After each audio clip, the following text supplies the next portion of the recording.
आणि आता थेट संसदेत जाऊयात. लोकसभेचं कामकाज चालू आहे. हमले के जवाब में भारत के मजबूत, सफल एवं निर्णायक ऑपरेशन सिंदूर पर विशेष चर्चा के लिए यहाँ उपस्थित हुए हैं. मेरा सभी माननीय सदस्यों से आग्रह है, ये विषय अत्यंत गंभीर एवं संवेदनशील है. ऑपरेशन सिंदूर के माध्यम से भारत की सेना द्वारा आतंकवाद के विरुद्ध निर्णायक कार्रवाई को पूरी दुनिया ने देखा है.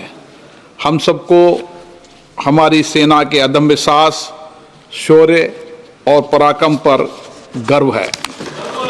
ये सदन साक्षी रहा है, जब जब भी देश के अंदर गंभीर चुनौती हो, गंभीर मुद्दे हो, हमने राष्ट्रीय मुद्दों पर सदैव एकजुटता दिखाई है.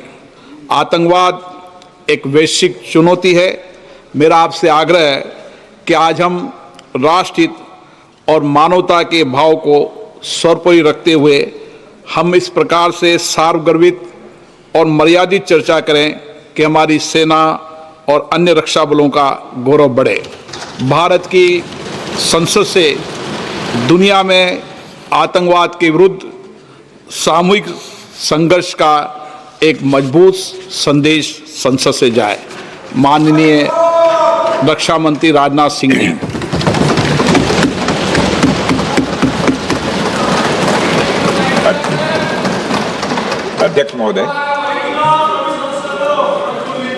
अध्यक्ष महोदय, सबसे पहले तो मैं आपके माध्यम से सदन के सभी दलों के, मैंने जितने भी हमारे सम्मानित सदस्य हैं, उनके प्रति आभार व्यक्त करना चाहता हूं कि ऑपरेशन सिंदूर की जो शानदार कामयाबी हासिल हुई है, उस पर चर्चा करने के लिए आज सदन पूरी तरह से तैयार है. अध्यक्ष महोदय, सबसे पहले मैं इस सदन के माध्यम से मैं देश के उन वीर सपूतों को, उन बहादुर सैनिकों को नमन करता हूं जिन्होंने की राष्ट्र की सीमाओं की रक्षा के लिए आज जब भी आवश्यकता पड़ी है अपना बलिदान देने में वह पीछे नहीं रहे हैं. आज भी वह तैयार हैं और आज भी वह तत्पर हैं. साथ ही मैं उन सैनिकों की स्मृति को भी अध्यक्ष महोदय नमन करता हूं जिन्होंने की भारत की एकता और अखंडता सुनिश्चित करने के लिए अपना सर्वस्व बलिदान कर दिया. मैं पूरे देश की तरफ से सेनाओं के सभी जवानों के प्रति कृतज्ञता व्यक्त करता हूं. अध्यक्ष महोदय, आज मैं आपकी अनुमति से ऑपरेशन सिंदूर से जुड़े कुछ महत्वपूर्ण तथ्यों और विषयों को सदन के समक्ष रखने के लिए यहां खड़ा हूं. अध्यक्ष महोदय, 6 और 7 मई 2025 को भारतीय सेनाओं ने ऑपरेशन सिंदूर के नाम से एक ऐतिहासिक सैन्य कार्रवाई को अंजाम दिया. यह केवल एक सैन्य कार्रवाई नहीं थी, बल्कि यह भारत की संप्रभुता, उसकी अस्मिता, देश के नागरिकों के प्रति हमारी जिम्मेदारी और आतंकवाद के खिलाफ हमारी नीति का एक इफेक्टिव और डिसाइसिव डेमोन्स्ट्रेशन था. अध्यक्ष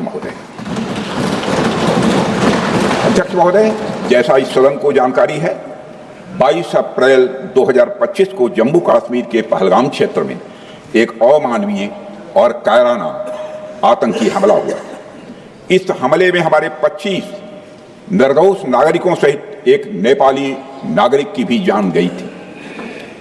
उन निर्दोष लोगों की जान उनका धर्म पूछ कर लिया गया. यह अपने आप में अमानवीयता का सबसे कुत्सित और सबसे घृणित उदाहरण था. यह घटना भारत की सहन शक्ति की सीमा की भी मैं मानता हूं परीक्षा थी. अध्यक्ष महोदय, इस हमले के तुरंत बाद हमारे प्रधानमंत्री श्री नरेंद्र मोदी जी ने तीनों सेनाओं के प्रमुखों की एक उच्च स्तरीय बैठक की और उन्हें छूट दी गई कि वे अपने विवेक, स्ट्रेटेजिक अंडरस्टैंडिंग और रीजनल सिक्योरिटी सिचुएशन को ध्यान में रखते हुए वह निर्णायक कार्रवाई करें.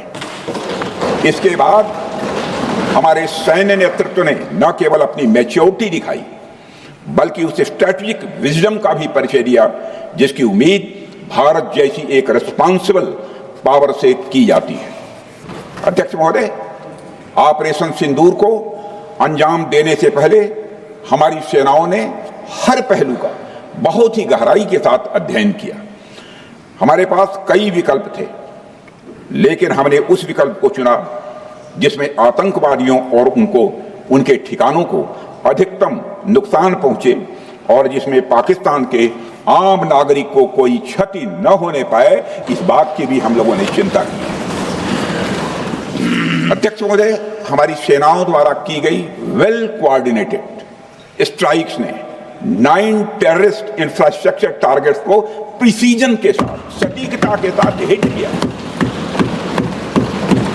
और इस सैन्य कार्रवाई में एक अनुमान के अनुसार 100 से अधिक आतंकवादी, मैं बहुत संभल कर बोल रहा हूं अध्यक्ष महोदय, हमारी फिगर गलत ना होने पाए, फिगर इससे बहुत अधिक है, 100 से अधिक आतंकवादी, उनके ट्रेनर, उनके प्रशिक्षक, उनके हैंडलर, लश्कर-ए तोयबा और हिजबुल मुजाहिदीन जैसे आतंकवादी संगठनों से संबंधित थे।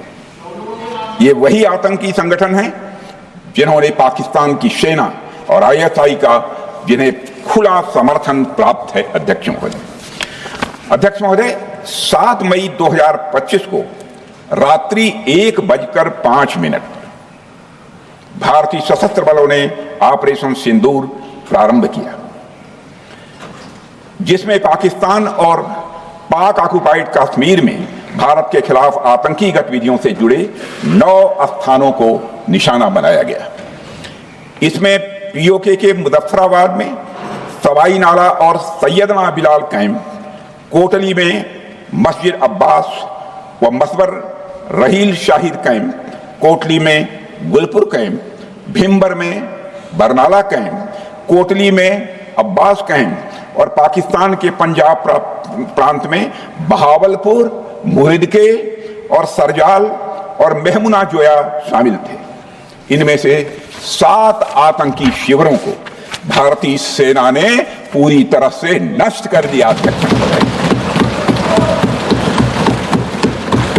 जबकि भारतीय वायुसेना ने मुरीदके और बहावलपुर को नेस्त नाबूद किया, जो लश्कर-ए तोयबा और जैशे मोहम्मद के केंद्र हैं। पूरा ऑपरेशन मात्र, अध्यक्ष महोदय, जानकर पूरे सदन को प्रसन्नता होगी कि विदिन 22 मिनट्स पूरा ऑपरेशन समाप्त हो गया और हमने आतंकवादियों को उनके घर में घुसकर मारा। सशस्त्र बलों ने हमारी माताओं और बहनों के सिंदूर का बदला लिया और प्रत्येक भारतीय इस भावना से ओत-प्रोत हो गया। अध्यक्ष महोदय, मैं चाहूंगा कि पूरा सदन एक बार हमारे सेना के बहादुर जवानों के शौर्य और पराक्रम का। अध्यक्ष महोदय, यह सिंदूर की लाली शौर्य की कहानी है। यह सिंदूर की लाली शौर्य की कहानी है, भारत के मस्तक पर वीरता की निशानी है। अध्यक्ष महोदय, सेनाओं ने अंधेरी रात होने के बावजूद हमले की सफलता के स्पष्ट एविडेंस भी जुटाए हैं, साक्ष्य है हमारे पास। अध्यक्ष महोदय, हमले के कुछ ही घंटों के भीतर एक प्रेस रिलीज और मीडिया ब्रीफिंग के माध्यम से इन्हें जनता की जानकारी के लिए जारी कर दिया गया था। मुझे यह पुष्टि करते हुए गौरव की अनुभूति हो रही है कि सशस्त्र बल अपने सभी मिशन ऑब्जेक्टिव्स को पूरा करने में पूरी तरह से सक्षम रहे और साथ ही कामयाब रहे। अध्यक्ष महोदय, 7 मई 2025 को हमले माने 1:35 के तुरंत बाद भारतीय DGMO ने हॉटलाइन संदेश के माध्यम से पाकिस्तान के DGMO यानी डायरेक्टर जनरल मिलिट्री ऑपरेशन से संपर्क किया और टेरर इंफ्रास्ट्रक्चर के खिलाफ हमारे हमले के रेशनल और मेथोडोलॉजी के बारे में पूरी जानकारी दी और यह तथ्य भी बताया ये हमले एस्केलेटरी नेचर वाले नहीं थे, माने इसको हम आगे नहीं बढ़ाना चाहते। जिन मुहि मारा तीन मुहि मारे। अध्यक्ष महोदय, जिस प्रकार प्रभु हनुमान ने लंका में अपनी रणनीति बनाई थी, उसी प्रकार हमने भी उन्हीं को निशाना बनाया जिन्होंने हमें नुकसान पहुंचाया था।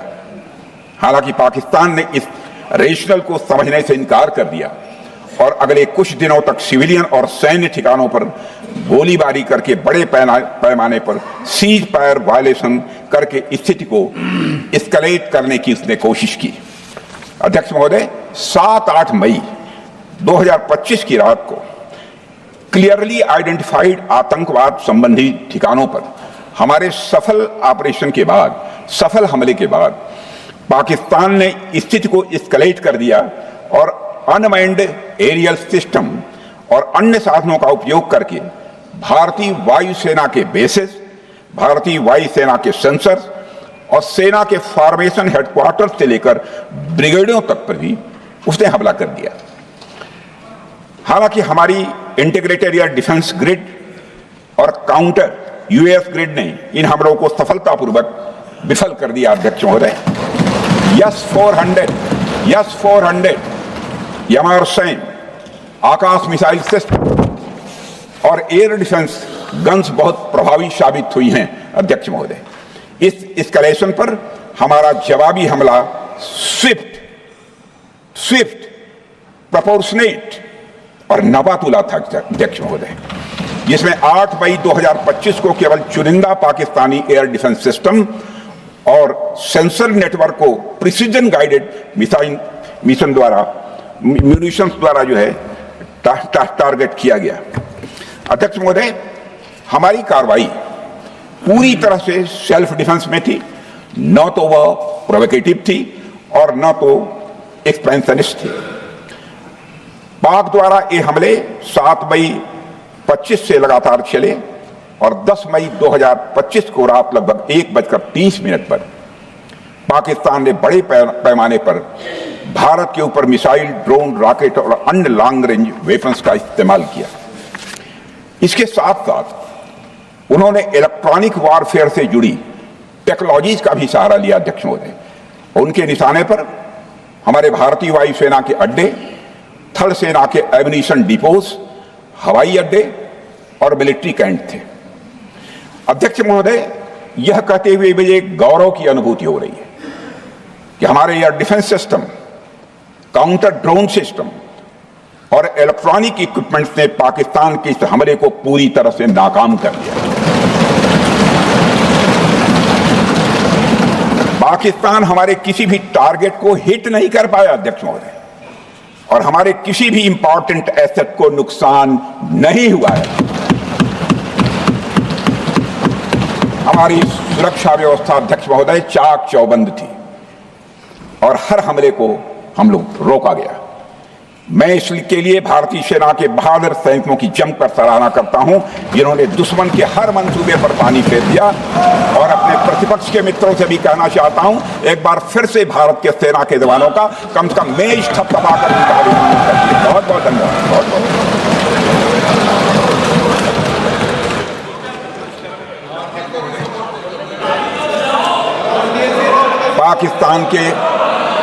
पाकिस्तान के इस हमले के जवाब में हमारी कार्रवाई साहसिक थी, ठोस थी और प्रभावी थी। भारतीय वायुसेना ने वेस्टर्न फ्रंट पर पाकिस्तान के हवाई अड्डों, command and control systems, military infrastructures और एयर डिफेंस सिस्टम को निशाना बनाया और इस मिशन को हमारी सेनाओं ने सफलतापूर्वक अंजाम देने में कामयाबी हासिल की।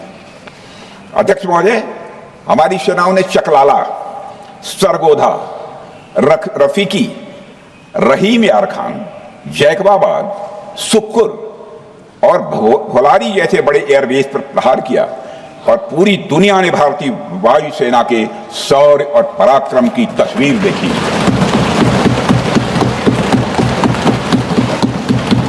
अध्यक्ष महोदय, ऑपरेशन सिंदूर ट्राई सर्विसेज कोऑर्डिनेशन का एक बेमिसाल उदाहरण था।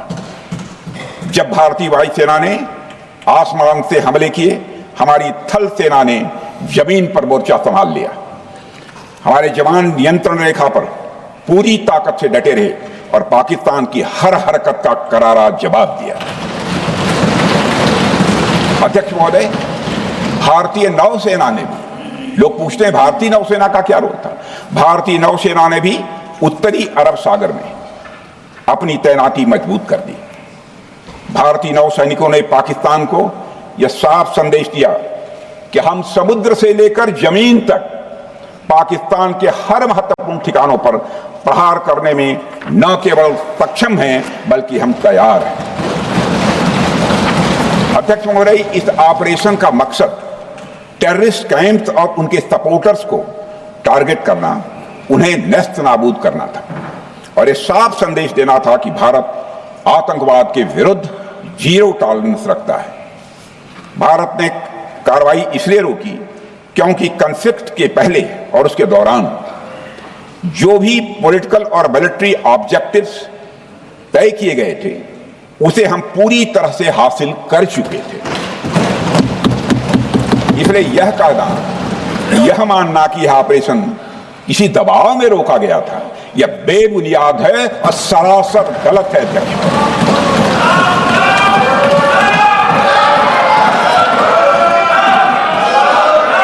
मैं सदन को फिर से आश्वस्त करना चाहता हूं, आपने राजनीतिक जीवन में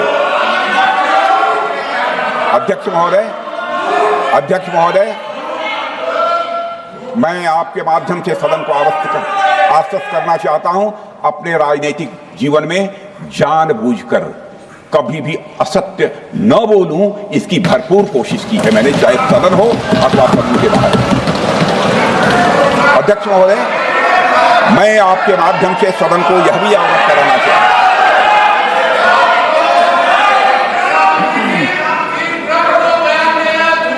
प्लीज बैठिए। आप क्यों खड़े? अध्यक्ष महोदय, मैं आपके माध्यम से सदन को यह भी अवगत कराना चाहूंगा कि सीमा पार करना या वहां की टेरिटरी कैप्चर करना इस ऑपरेशन का उद्देश्य नहीं था। ऑपरेशन सिंदूर प्रारंभ करने का मकसद था अध्यक्ष महोदय, उन टेरर नर्सरीज को खत्म कर देना जिन्हें पाकिस्तान ने बरसों से पाला पोसा था। और यह ऑपरेशन उन मासूम परिवारों को न्याय दिलाने के लिए लॉन्च किया गया था जिन्होंने पाक स्पॉन्सर्ड टेररिस्ट अटैक्स में अपने प्रियजनों को खोया था। हमारी सेनाओं ने सिर्फ उनको टारगेट किया जो इन आतंकियों को सपोर्ट करते हुए भारत पर हमला करने की कोशिश में लगातार शामिल थे। अध्यक्ष महोदय, ऑपरेशन सिंदूर का ओवरऑल पॉलिटिको मिलिट्री ऑब्जेक्टिव यह था कि आतंकवाद के रूप में प्रॉक्सी वार लड़ रहे पाकिस्तान को सजा दी जाए और इसी वजह से आर्म फोर्सेस को पूरी आजादी दी गई थी कि वो अपने टारगेट खुद चुने और करारा जवाब दें। और इस ऑपरेशन का उद्देश्य कोई भी युद्ध छेड़ना नहीं था, बल्कि फोर्स के डिमॉन्स्ट्रेटिव यूज से एडवर्सरी को झुकने के लिए मजबूर करना था। 10 मई की सुबह जब भारतीय वायुसेना ने पाकिस्तान की मल्टीपल एयरफील्ड पर करारा प्रहार किया तो पाकिस्तान ने हार मान ली है अध्यक्ष महोदय, और हॉस्टिलिटी रोकने की कोशिश की। अब रोक दीजिए महाराज। उन्होंने एक कोशिश की, हमारे डीएमओ से बात की, महाराज अब रोक दीजिए, बहुत हो गया। यह पेशकश इस कैबिनेट के साथ स्वीकार की गई थी। सुने, रुकिए तो रुकिए, बता दूंगा,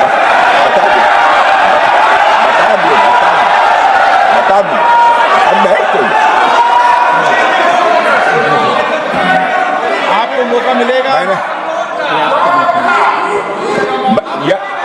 यह क्यों रुका, इसका पहले ही मैं पूरी तरह से वर्णन कर चुका है अध्यक्ष महोदय। मैं नेता प्रतिपक्ष को बहुत सम्मान के साथ कहना चाहता हूं कि कृपया एक बार मेरा पूरा भाषण पूछ लें। आपको प्रश्न पूछने की पूरी आजादी है, आप पूछ सकते हैं, मैं उसका उत्तर दूंगा। अध्यक्ष महोदय, 10 मई की सुबह जब भारतीय वायुसेना ने पाकिस्तान की मल्टीपल एयरफील्ड्स पर करारा प्रहार किया तो पाकिस्तान ने हार मान ली और हॉस्टिलिटी रोकने की उन्होंने पेशकश की। यह पेशकश इस कैबिनेट के साथ स्वीकार की गई हम लोगों के द्वारा कि यह ऑपरेशन केवल पाज किया गया है, स्थगित किया गया है, यह ऑपरेशन समाप्त नहीं हुआ है अध्यक्ष महोदय। अगर पाकिस्तान की ओर से भविष्य में कोई भी मिस एडवेंचर हुआ तो यह ऑपरेशन अध्यक्ष महोदय, मैं सदन को आश्वस्त करना चाहता हूं, दोबारा प्रारंभ हो।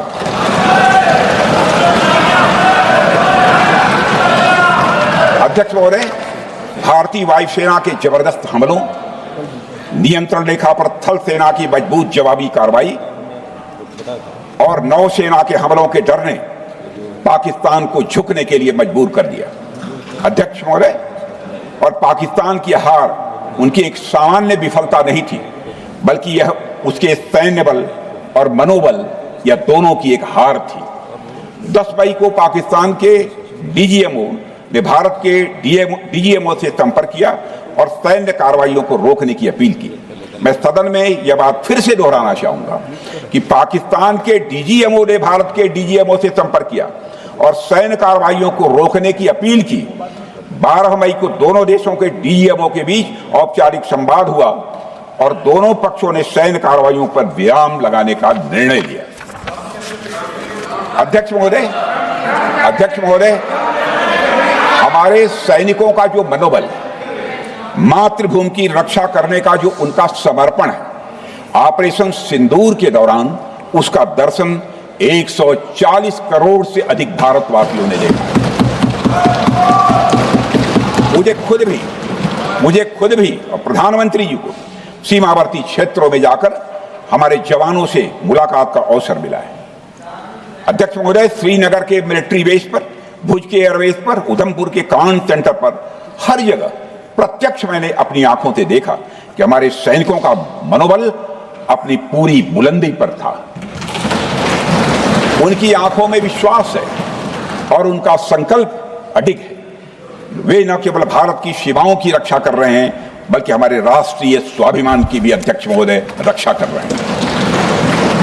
अध्यक्ष महोदय, किसी भी देश में जनता सत्ता पक्ष को और विपक्ष को अलग अलग दायित्व सौंपती है, दोनों को अलग अलग दायित्व, और हेल्दी डेमोक्रेसी में तो स्वाभाविक है। सत्ता पक्ष का काम होता है जनता के हितों को ध्यान में रखते हुए कार्य करना, और विपक्ष का काम होता है सरकार से जनता के मुद्दों से संबंधित जरूरी प्रश्न पूछना। ऑपरेशन सिंदूर क्यों शुरू किया गया, इसकी जानकारी पहले भी दी गई है और आज भी मैंने सदन को दी है। अध्यक्ष महोदय, कभी कभी हमारे प्रतिपक्ष के लोग ये पूछते रहे हैं कि हमारे कितने विमान गिरे। मुझे लगता है उनका यह प्रश्न हमारी राष्ट्रीय जनभावनाओं का सही से प्रतिनिधित्व नहीं कर रहा है। मुझे लगता है उन्होंने एक बार भी हमसे यह नहीं पूछा कि हमारी सेनाओं ने दुश्मन के कितने विमान मारे गिराए।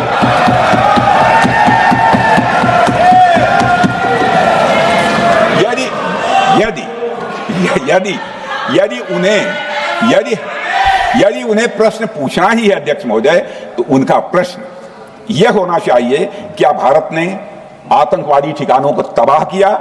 तो उसका उत्तर है हाँ।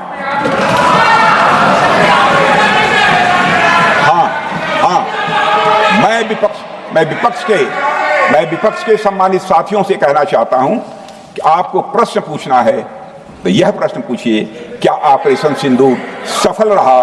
तो उसका उत्तर है हाँ।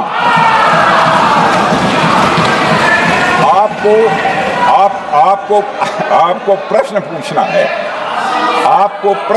है तो यह प्रश्न पूछिए कि जिन आतंकियों ने हमारी बहनों, हमारी बेटियों का सिंदूर मिटाया, क्या हमारी सेनाओं ने ऑपरेशन सिंदूर में उन आतंकियों के आकाओं को मिटाया?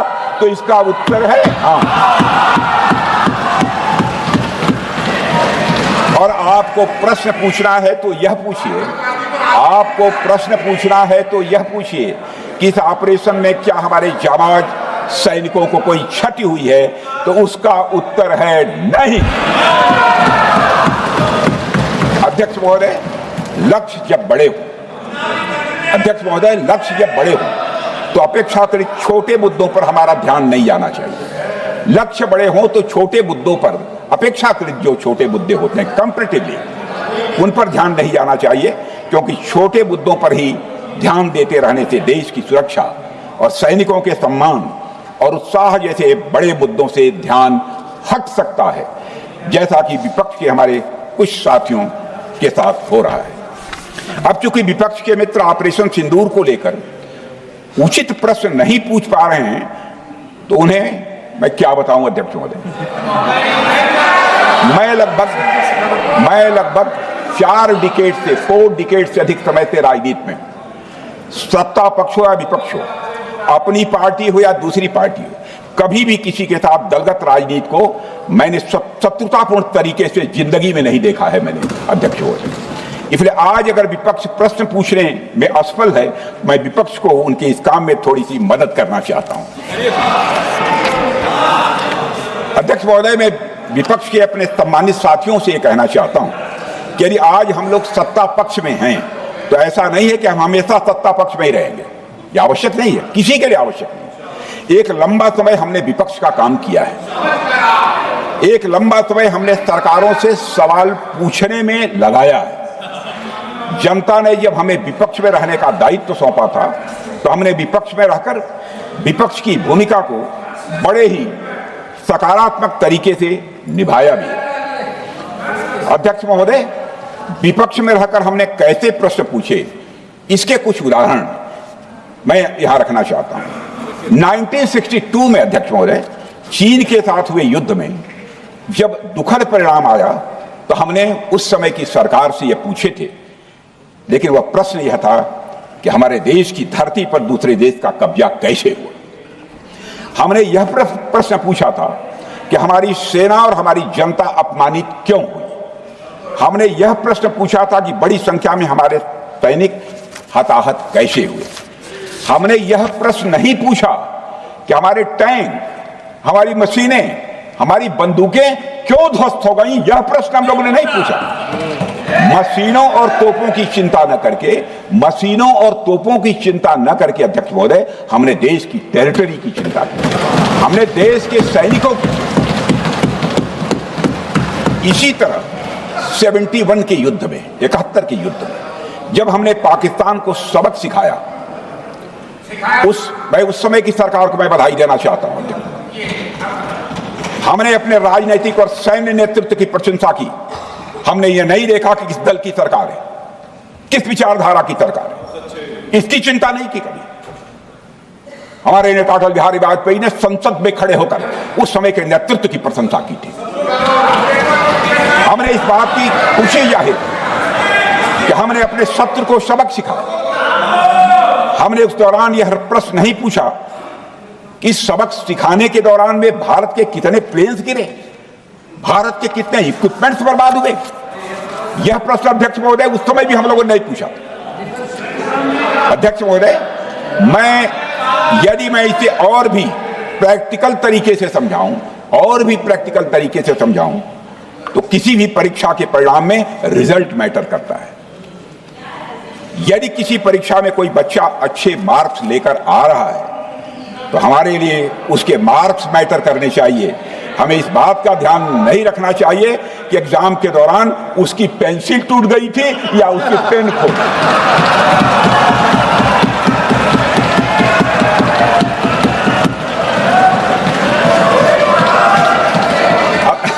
अध्यक्ष महोदय, अल्टीमेटली रिजल्ट मैटर करता है और रिजल्ट यह है, अध्यक्ष महोदय, अल्टीमेटली रिजल्ट मैटर करता है और रिजल्ट यह है अध्यक्ष महोदय कि ऑपरेशन सिंदूर के दौरान हमारी सेनाओं ने जो लक्ष्य निर्धारित किया था, उन लक्ष्यों को पूर्ण रूप से प्राप्त करने में हमने कामयाबी हासिल की। अध्यक्ष महोदय, भारत हमेशा से पाकिस्तान सहित अपने पड़ोसी देशों से मित्रता और सौहार्द सहयोगपूर्ण संबंध का सदैव इच्छुक रहा है। इसके लिए भारत की सभी सरकारों ने ईमानदारी से प्रयास भी किए हैं। वह चाहे आदरणीय लाल बहादुर शास्त्री जी हों या श्री अटल बिहारी वाजपेयी जी हों या हमारे स्वर्गीय मनमोहन सिंह जी हों या प्रधानमंत्री श्री नरेंद्र मोदी जी, सभी ने हमेशा चाहा है कि इस इलाके में शांति और समृद्धि बनी रहे। सभी ने यह चाहा। अध्यक्ष महोदय, यह बात हमारी सिविलाइजेशनल वैल्यूज के साथ मेल खाती है, इसलिए ऐसा हुआ। अध्यक्ष महोदय, पूरा विश्व जानता है कि पूर्व प्रधानमंत्री श्री अटल बिहारी वाजपेयी जी ने शांति का संदेश लेकर 1999 में लाहौर बस यात्रा की थी। वह सिर्फ एक यात्रा नहीं थी, वह यात्रा भारत की संस्कृति, और शांति की प्रतीक थी। यह हमारे भारत की प्रकृति थी। लाहौर पहुंचकर के अटल बिहारी वाजपेयी जी ने मीनारे पाकिस्तान पर विजिटर्स बुक में जो लिखा था, जिसका जिक्र लोग आज भी करते हैं, और उन्होंने लिखा था, उसकी मैं चर्चा करता हूं। उन्होंने लिखा था कि मीनारे पाकिस्तान से मैं पाकिस्तान की जनता को यह विश्वास दिलाना चाहता हूं कि भारत अस्थायी शांति और मित्रता का आकांक्षी है। मैंने पहले भी कहा है और फिर भी कहता हूं, एक स्थिर और समृद्ध पाकिस्तान भारत के हित में है, इसमें कोई संदेह नहीं होना चाहिए। अध्यक्ष महोदय, यह हमारी सोच थी, यह हमारी शांति की पहल थी। यह पहल हमारी हजारों साल पुरानी सांस्कृतिक चेतना, हमारी नैतिक शक्ति और हमारी सभ्यता के उन मूल्यों से निकली थी जो शांति को शक्ति मानती है। अध्यक्ष महोदय, लेकिन हमारे शांति के प्रयास को हमारी नाइविटी, उदारता या सरलता समझ लिया गया। जब हम शांति के लिए कदम बढ़ा रहे थे, उसी वक्त पाकिस्तान कारगिल में घुसपैठ की साजिश रच रहा था। हम दोस्ती की राह पर थे तो वो षड्यंत्र की राह पर था। जब हम मामला खुलकर सामने आया तो हमारे वीर सैनिकों ने इस घुसपैठ के खिलाफ कार्रवाई करना प्रारंभ किया, और जब भारत की जीत सामने दिखाई दे रही थी तो पाकिस्तान ने परमाणु युद्ध की धमकी दे डाली। अध्यक्ष महोदय, तब हमारे प्रधानमंत्री, तत्कालीन प्रधानमंत्री आदरणीय अटल बिहारी वाजपेयी जी ने कहा था, पाक सेना के परमाणु हमले से भारत का तो कुछ नहीं बिगड़ेगा, लेकिन पाकिस्तान दूसरे दिन का सूरज नहीं देख पाएगा।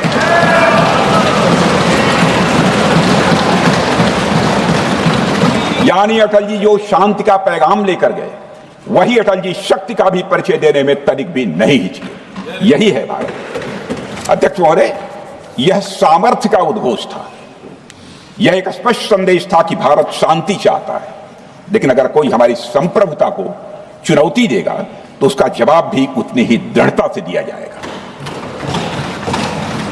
अध्यक्ष महोदय, 2015 में जब हमारे प्रधानमंत्री मोदी जी ने लाहौर जाकर नवाज शरीफ से मुलाकात की तो भारत ने फिर से दोस्ती का हाथ बढ़ाया। भारत ने फिर से दोस्ती का हाथ बढ़ाया। अध्यक्ष महोदय, हम वाकई में शांति की राह पर चलना चाहते थे, क्योंकि हमारी मूल प्रकृति बुद्ध की है, युद्ध की नहीं है। हमारी सरकार ने भी पाकिस्तान के साथ शांति स्थापित करने के अनेक प्रयत्न किए हैं, लेकिन बाद में हमने 2016 में सर्जिकल स्ट्राइक से, 2019 में बालाकोट में एयर स्ट्राइक से और 2025 के ऑपरेशन सिंदूर से हमने शांति स्थापित करने का दूसरा रास्ता अपनाया है। अध्यक्ष महोदय, अब हमारे प्रधानमंत्री श्री नरेंद्र मोदी जी और हमारी सरकार का स्टैंड बिल्कुल क्लियर है कि टेररिज्म और टॉक्स ये दोनों साथ नहीं चल सकते, क्योंकि सभ्य मुल्कों के बीच बातचीत होती है। अध्यक्ष महोदय, लोकतांत्रिक देशों में बातचीत होती है, पर एक ऐसा देश जिसके वजूद में लोकतंत्र का एक कतरा भी न हो और सिर्फ रिलीजियस फैनेटिसिज्म, टेररिज्म और हेट्रेड अगेंस्ट इंडिया हो, उसके साथ संवाद किसी भी सूरत में नहीं किया जा सकता। क्योंकि टेररिज्म की भाषा जो अध्यक्ष महोदय होती है वह खून, डर और नफरत है, संवाद नहीं। गोलियों की आवाज में संवाद की आवाज दब जाती है। जहां खून बहता है वहां बातचीत की गुंजाइश अध्यक्ष महोदय नहीं बचती। अध्यक्ष महोदय, पाकिस्तान की वर्तमान स्थिति अब जग जाहिर है। जिस देश ने आतंक को अपनी विदेश नीति का औजार बना लिया, वह अंततः अपने ही जाल में फंस जाता है। पाकिस्तान की नीति और चरित्र को लेकर कोई भ्रम नहीं रहना चाहिए। यह एक ऐसा देश है जो वैश्विक आतंकवाद की नर्सरी है और उन्होंने इसको अपनी स्टेट पॉलिसी का भी एक आधार बनाया हुआ है। अध्यक्ष महोदय, ऑपरेशन सिंदूर के दौरान पूरी दुनिया ने देखा है कि पाकिस्तान में सरकार आतंकवादियों के लिए स्टेट फ्यूनरल का इंतजाम कर रही है और सैन्य अधिकारी भी आतंकवादियों के जनाजे में भाग लेते हैं। यह वही देश है जो सीमा पर सैनिकों से लड़ने का साहस नहीं जुटा पाता, इसलिए निर्दोष नागरिकों, बच्चों और तीर्थ यात्रियों को आतंकवाद का निशाना बनाता है। पाकिस्तान की सेना और आईएसआई आतंकवाद को एक प्रॉक्सी वार के रूप में अध्यक्ष महोदय इस्तेमाल करती हैं और उसके सहारे वे भारत को डिस्टेबलाइज करने का सपना देखती है। अध्यक्ष महोदय, मैं लोकतंत्र के मंदिर में खड़े होकर यह बात कह रहा हूं कि भारत को 1000 कट्स देने का सपना पालने वालों को नींद से जग जाना चाहिए। यह मोदी जी के नेतृत्व वाला नया भारत है जो आतंकवाद के खिलाफ किसी हद तक जा सकता है।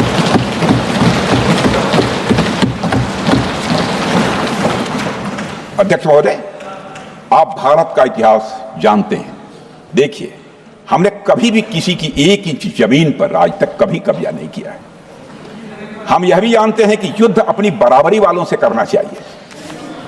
ऐसा गोस्वामी तुलसीदास जी ने लिखा है और गोस्वामी तुलसीदास जी कहते हैं कि नीति ऐसी ही होनी चाहिए, प्रीति और बैर बराबरी वाले से ही करनी चाहिए। शेर यदि मेढकों को मारे तो उसका बहुत अच्छा संदेश नहीं आता है अध्यक्ष महोदय। और अध्यक्ष महोदय, हमारे देश की सेना शेर है।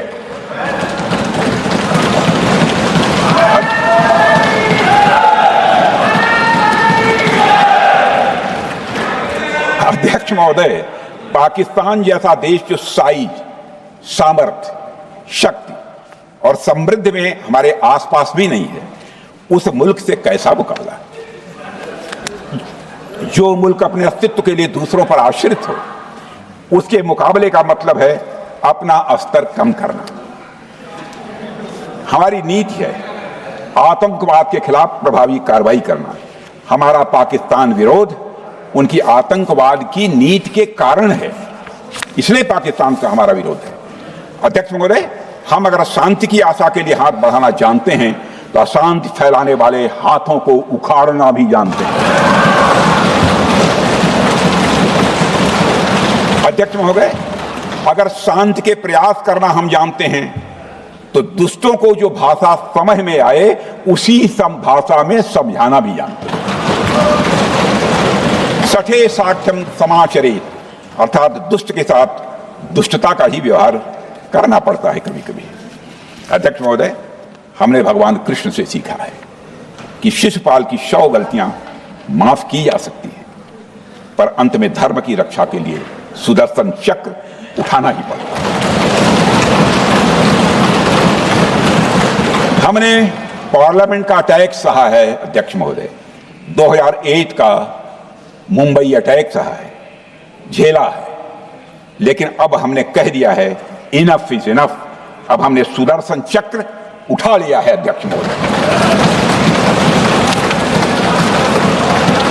अध्यक्ष महोदय, हमारी प्रवृत्ति भगवान राम और भगवान कृष्ण से प्रेरित है, जो हमें शौर्य भी सिखाती है और धैर्य भी सिखाती है। इस सीख का अध्यक्ष महोदय, इस सीख का हम प्रधानमंत्री नरेंद्र मोदी जी के नेतृत्व में हमारी विदेश और अपनी रक्षा नीति में सीधा प्रयोग कर रहे हैं। आज भारत पहले दोस्ती का हाथ बढ़ाता है, लेकिन अगर कोई देश धोखा दे तो उसकी कलाई भी मरोड़ना जानता है। अध्यक्ष महोदय, हमारी नीति स्पष्ट है कि हमने एक समय लाहौर बस यात्रा की भाषा में बात की थी तो पाकिस्तान ने हमारी उस भाषा को नहीं समझा, तो अब हम उन्हें बालाकोट स्ट्राइक की भाषा में जवाब देंगे। अध्यक्ष महोदय, भारत के लिए शांति हमारी प्रायोरिटी है, हमारी प्राथमिकता है और हमारी शक्ति उसका आधार है। भारत के लिए शांति प्राथमिकता है और हमारी शक्ति उसका आधार है। यह शक्ति हमारे सामर्थ्य से पैदा हुई है अध्यक्ष महोदय, और यह सामर्थ्य पिछले 11 साल में कई गुना बढ़ गया है। मैं ये नहीं कहता हूं पहले नहीं था, पहले था, लेकिन अब कई गुना बढ़ गया। आज भारत विश्व की 4थी सबसे बड़ी अर्थव्यवस्था है और अभी आई मॉर्गन स्टैनली के रिपोर्ट के मुताबिक 2028 तक विश्व की 3री सबसे बड़ी अर्थव्यवस्था बनने की ओर भारत चल चुका है। अध्यक्ष महोदय, आर्थिक उन्नति के साथ साथ भारत के रक्षा क्षेत्र में 2014 से उल्लेखनीय परिवर्तन, रिमार्केबल चेंज आया है। आज का भारत डिफेंस सेक्टर में आत्मनिर्भरता, सेल्फ रिलायंस और स्वदेशी उत्पादन की दिशा में तेजी से आगे बढ़ रहा है। अध्यक्ष महोदय, आज हम हर दृष्टि से समर्थ भी हैं और सक्षम भी हैं। अध्यक्ष महोदय, मैं सदन को यह भी जानकारी देना चाहता हूं, उसके बाद जब प्रश्न पूछा गया हमारे सारे चीफ से, सीडीएफ से, डिफेंस सेक्रेटरी से, क्या ऑपरेशन के लिए तैयार हैं, क्षण भर की देर नहीं लगाई, सबने बोला यस सर। अध्यक्ष महोदय, ऑपरेशन सिंदूर हमारे सामर्थ्य का ही प्रतीक था, जिसमें हमने दिखा दिया कि अगर कोई हमारे नागरिकों को मारेगा तो भारत चुप नहीं बैठेगा। भारत की आत्मरक्षा के लिए हमारा राजनीतिक तंत्र और नेतृत्व बिना किसी दबाव के काम करेगा। हमारी मिसाइल फिजिकल सीमाएं लांघेंगी अध्यक्ष महोदय, और हमारे वीर सैनिक दुश्मन की कमर तोड़ेंगे। अध्यक्ष महोदय, हम आतंकवाद को उसके हर रूप और स्वरूप में पूरी तरह समाप्त करने के लिए पूरी तरह से प्रतिबद्ध हैं। और इस संदर्भ में हमें एक महत्वपूर्ण बात समझनी होगी, Pakistan sponsored terrorism is not random madness, there is a method in this madness. यह एक सुनियोजित रणनीति है, यह एक फंडामेंटल रेज है। अध्यक्ष महोदय, प्रसिद्ध लेखक वीएस नायपाल ने सही कहा था, पाकिस्तान में होना एक ऐसी अल्टरनेट और कंट्रास्टिंग रियलिटी है, where war is peace, freedom is slavery, ignorance is strength. यानी यहां युद्ध ही शांति है, गुलामी ही स्वतंत्रता है, और जिहालत यानी अज्ञानता ही ताकत है। अध्यक्ष महोदय, इसलिए पाकिस्तान द्वारा प्रायोजित आतंकवाद कोई पागलपन नहीं है। पाकिस्तान द्वारा प्रायोजित आतंकवाद कोई पागलपन नहीं है, यह एक सोची समझी साजिश का हिस्सा है। यह एक ऐसी प्रक्रिया है जो आतंक को एक पॉलिटिकल टूल की तरह इस्तेमाल करती है। यह सिर्फ आतंकवाद नहीं, यह एक टूल किट है, एक ऐसा टूल किट जिसे पाकिस्तान की सेना और उसकी एजेंसियां एक नीति के तहत अपनाए हुए हैं। This tool kit is an opposition to civilized code of conduct that the rest of the world prefers to abide by। यानी यह टूल किट उस सिविलाइज्ड कोड ऑफ कंडक्ट के खिलाफ है जिसे दुनिया का हर जिम्मेदार देश मानता है। अध्यक्ष महोदय, यह एक कट्टरपंथी सोच की उपज है जिसमें सहिष्णुता के लिए कोई जगह नहीं। हमारा पाकिस्तान के साथ कोई सीमा का संघर्ष नहीं है अध्यक्ष महोदय, बल्कि यह सभ्यता बनाम बर्बरता का संघर्ष है। पाकिस्तान के हुक्मरान जानते हैं कि उनके सैनिक युद्ध के मैदान में भारत से नहीं जीत सकते, इसलिए वे आतंक को पालते ही नहीं, उन्हें प्रशिक्षण देते हैं और फिर दुनिया के सामने खड़े होकर निर्दोष बनने की कोशिश करते हैं। अध्यक्ष महोदय, पाकिस्तान दोहरे मापदंड और झूठ की बुनियाद पर खड़ा हुआ एक ऐसा देश है जो अब फेल्ड स्टेट के तौर पर देखा जा रहा है। भारत ने ऑपरेशन सिंदूर के जरिए पूरी दुनिया को दिखा दिया है कि हम इस आतंकवाद के गंदे खेल को जड़ से एक समाप्त करने का संकल्प ले चुके हैं। अध्यक्ष महोदय, जब अटल जी प्रधानमंत्री थे तब पाकिस्तान के साथ कंबोजिट डायलॉग के लिए भारत की शर्त थी कि पाकिस्तान अपनी जमीन का प्रयोग भारत के खिलाफ टेररिज्म फैलाने के लिए नहीं करेगा। एक कंपोजिट डायलॉग के लिए भारत की शर्त थी, जिसे पाकिस्तान ने भी मान लिया था उसमें। लेकिन दुर्भाग्य से 2009 में शर्म शेख में तत्कालीन सरकार ने एक बड़ी भूल की, जब कंपोजिट डायलॉग प्रोसेस से पाकिस्तान प्रायोजित आतंकवाद को डीलिंक कर दिया गया। यानी बातचीत जारी रखने के लिए पाकिस्तान द्वारा अपनी जमीन को आतंकवाद के लिए प्रयोग न करने की शर्त को ही डाइल्यूट कर दिया गया। मैं मानता हूं यह भारत की स्ट्रेटेजिक पोजीशनिंग को कमजोर करने वाला एक कदम था। अध्यक्ष महोदय, ऐसी ही एक और गंभीर चूक तत्कालीन सरकार ने 2006 में हवाना में भी हुई थी, जब पाकिस्तान को आतंकवाद का विक्टिम माना गया और एक ज्वाइंट एंटी टेरर मैकेनिज्म बनाने पर सहमति भी हुई थी। 2006 की बात कर रहा हूं। अध्यक्ष महोदय, यह सोचने वाली बात है कि जो देश आतंक को पैदा करता है, उसे पालता है, उस देश को ही आतंक से पीड़ित मान लेना कितना बड़ा स्ट्रेटेजिक ब्लंडर है। अध्यक्ष महोदय, आतंकवाद के खिलाफ हमारी लड़ाई अब केवल सीमा पर नहीं है, बल्कि वैचारिक मोर्चों पर भी लड़ी जा रही है। इसी उद्देश्य से प्रधानमंत्री जी कई हाई लेवल डेलीगेशंस का गठन भी उन्होंने किया था, जिसमें हमारे लगभग अधिकांश दलों के सम्मानित सदस्य उसमें शामिल थे।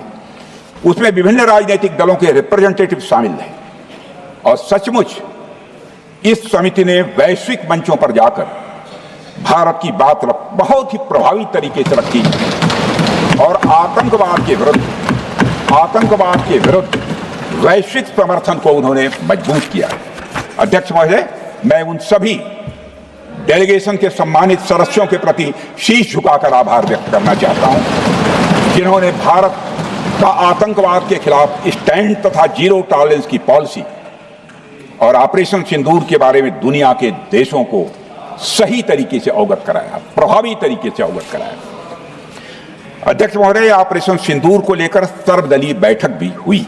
आई am very happy to tell the house that during Operation Sindoor, all the political parties of the country kept aside all ideologies and differences and showed solidarity with the nation, with the soldiers and with the government. फिर इसके लिए आभार व्यक्त करता हूं। मुझे लगता है यही इस देश के लोकतंत्र की खूबसूरती है। अध्यक्ष महोदय, जैसा कि हमारे माननीय प्रधानमंत्री मोदी जी ने भी कहा है कि ऑपरेशन सिंदूर अभी रुका है, समाप्त नहीं हुआ है। यदि आवश्यकता पड़ी, यदि पाकिस्तान फिर किसी नापाक हरकत की कोशिश करता है, तो हम और भी कठोर और निर्णायक कार्रवाई करने के लिए तैयार हैं। अध्यक्ष महोदय, ऑपरेशन सिंदूर के माध्यम से पाकिस्तान के मन में भारत को लेकर जो बहुत बड़ी गलतफहमी थी, वह हमने दूर कर दी है।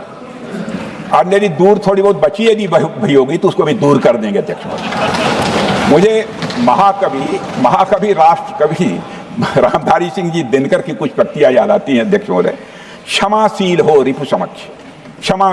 रिपु समक्ष, तुम हुए विनत जितना ही, दुष्ट कौरवों ने तुमको कायर समझा उतना ही। अध्यक्ष महोदय, भारत ने न केवल अपनी सैन्य क्षमता का प्रदर्शन किया, बल्कि अपनी राष्ट्रीय दृढ़ता, नैतिकता और राजनीतिक कुशलता का भी परिचय दिया है। भारत अब किसी भी आतंकी हमले का निर्णायक और स्पष्ट उत्तर देगा। अध्यक्ष महोदय, हमने एक नई लक्ष्मण रेखा खींच ली है। अब आतंकवाद को आश्रय और समर्थन देने वालों को कोई शरण नहीं मिलेगी। और अध्यक्ष महोदय, भारत किसी भी तरह के न्यूक्लियर ब्लैकमेलिंग या दबावों के आगे अब झुकने वाला नहीं है।